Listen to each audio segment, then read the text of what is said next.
From Israel Adesanya's soul-satisfying rematch victory over Alex Pereira to Francis Ngannou coming back stronger than ever against Stipe Miocic, these are UFC fighters who won their rematch even after everyone doubted them. Starting off with when Israel Adesanya defeated Alex Pereira, the last stylebender demonstrated incredible tact at UFC 287. Out to avenge his TKO back in November at the heavy hands of the legendary Po Aten, this champ came out ready to take on the world. Israel slung all the punches he'd wanted to let fly all these years, and they landed so well that he's now going to be on to his second stint as the middleweight champion. The first round was a kick fight. Adesanya was all about strategically striking his opponent, while Pereira stood his ground with his immense reserves of power. This initial point fighting gave way to a more aggressive approach in the second round. Both the fighters really channeled their energy, and honestly, Pereira was especially really going at it. He landed a combination of punches and a hard knee once he had Adesanya contained right against the cage. Alex put in more strikes, but this time around, Israel really went for his opponent. Adesanya managed an impactful hammer fist just to be sure, before referee Dan Maragliotta jumped in. And the sight right after this scene was the best part.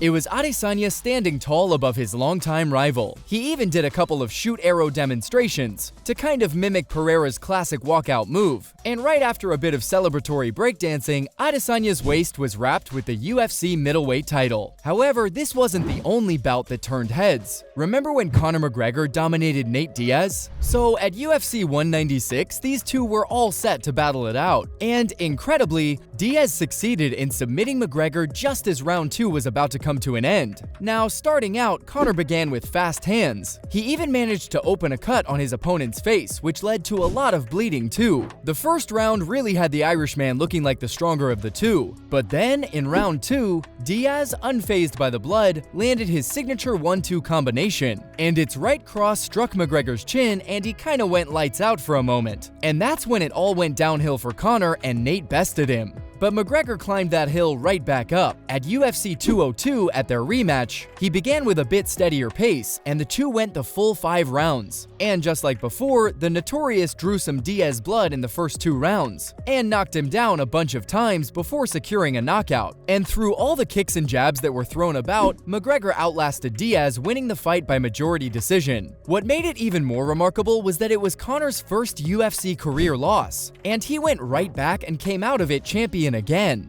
Now, while that was a fight to remember, sometimes a rematch is necessary to just set things right, like in the case of Mauricio Hua setting the record straight against Lyoto Machida. Now, if you're a fan of kicks, you would have loved UFC 104's main event. During the fight, Hua kept the action away from the center, and instead caught Machida off guard with plenty of kicks. And for a while there, Hua really had him where he wanted him, which is why Machida's victory was kinda hard to justify if you were watching. Even though Machida did land some punches, it was still hard to understand how he could have come out on top. Still though, the judges called it in favor of the Dragon. But that wasn't the end of it at all. How could it be? Come UFC 113, the two faced each other again. And this time around, Shogun was out to clear some doubts. And he did exactly that. Right in the first round, he knocked out Machida. Interestingly enough, this bout was completely different from the one before. Both the fighters really used all the aggression that they had. This time though, Machida decided he was gonna counter Hua's kicks by attacking. Now, credit where it's due, it was a gutsy decision, but totally not worth it, because Hua was absolutely ready for him to make that move. He landed a massive punch and set up his final move. With Machida dropped, Hua managed the knockout from the mount position. Now, while we're on the subject of fighters who proved themselves, there's also Dominic Cruz versus Uriah Faber. Now, the first match between the two was so intense that it sparked a rivalry, and what began in 2007 was finally addressed once and for all in 2011. At WEC 26, Faber pulled one of his favorite moves against Cruz, the first round guillotine choke. And unfortunately, that was enough to wrap things up. Of course, Cruz was furious. He was determined to come back from it stronger than before. Right in his next WEC fight, he made his 135-pound debut and began a long stretch of wins. And guess who his opponent for his Octagon debut was? Yep, the one and only Uriah Faber. Also, this was the first bantamweight title fight in the history of UFC, and Cruz was already ready for it. He'd improved for 5 years, and in 5 rounds, he demonstrated everything he'd worked on. Ultimately, he was way too swift for Faber. Cruz won by unanimous decision, but there were some, including his seething opponent, who thought it wasn't all that clear. To that, Dominic said that he'd fight Faber 25 times if he had to, and it'll always be good because they both really bring it. Now, both might have been aggressive and in form, but it was Cruz who had the answers. However, if you think this was exciting, you guys better prepare for the time Henry Cejudo came back to square against Demetrius Johnson at UFC 197. Johnson entered as the UFC flyweight champion of the world. He was a beast and could go pound for pound like nobody you've ever seen. And, true to expectation, he performed a stunning TKO against Henry Cejudo, who was ranked number 4 back then.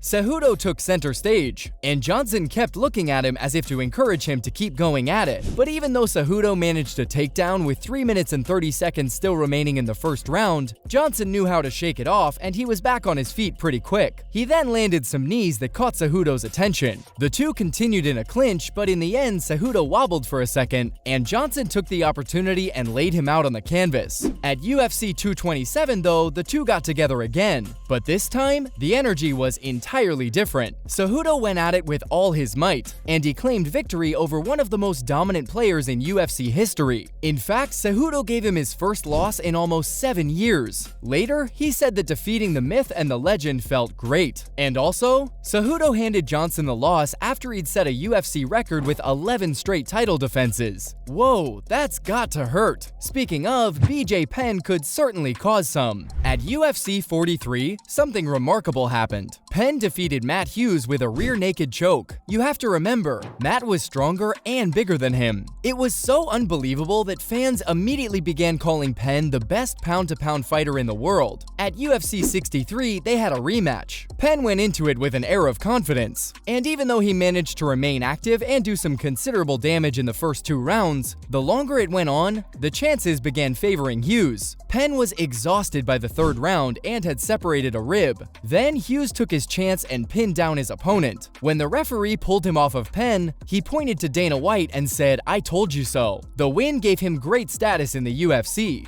But this story had BJ Penn, and sure enough, at UFC 123, he set things right. In this rematch, he came out swinging and quickly won the fight. Moral of the story, BJ Penn was the man. Now, this next rematch was so legendary, it ushered in the Francis Ngannou era. At UFC 220, he was up against Stipe Miocic, who came into it with an incredible plan. He avoided most of Ngannou's punches and managed to take the first shot that broke into his defense. But most importantly, Stipe tired Francis out, and incredibly, until this point, Ngannou hadn't gone past the 2nd round during his MMA career. But Stipe's strategy changed all that. Miocic really took down the giant, but the Predator came back for his prey in the rematch at UFC 260. Now this fight was totally different. This time, Ngannou was more patient and landed body shots and leg kicks along with the head strikes. He also suffered one of his takedown attempts. This made Miocic stand up and fight. Ultimately, Ngannou delivered a thundering knockout in the 2nd round and silenced the silencer. Of course, Ngannou was super excited about it all. He said that it was good to have the feeling of satisfaction that comes after doing something that no one thought you could. So, from Francis Ngannou coming back stronger than ever against Stipe Miocic, to Israel Adesanya's soul-satisfying rematch win over Alex Pereira, those were UFC fighters who won their rematch even after everyone doubted them.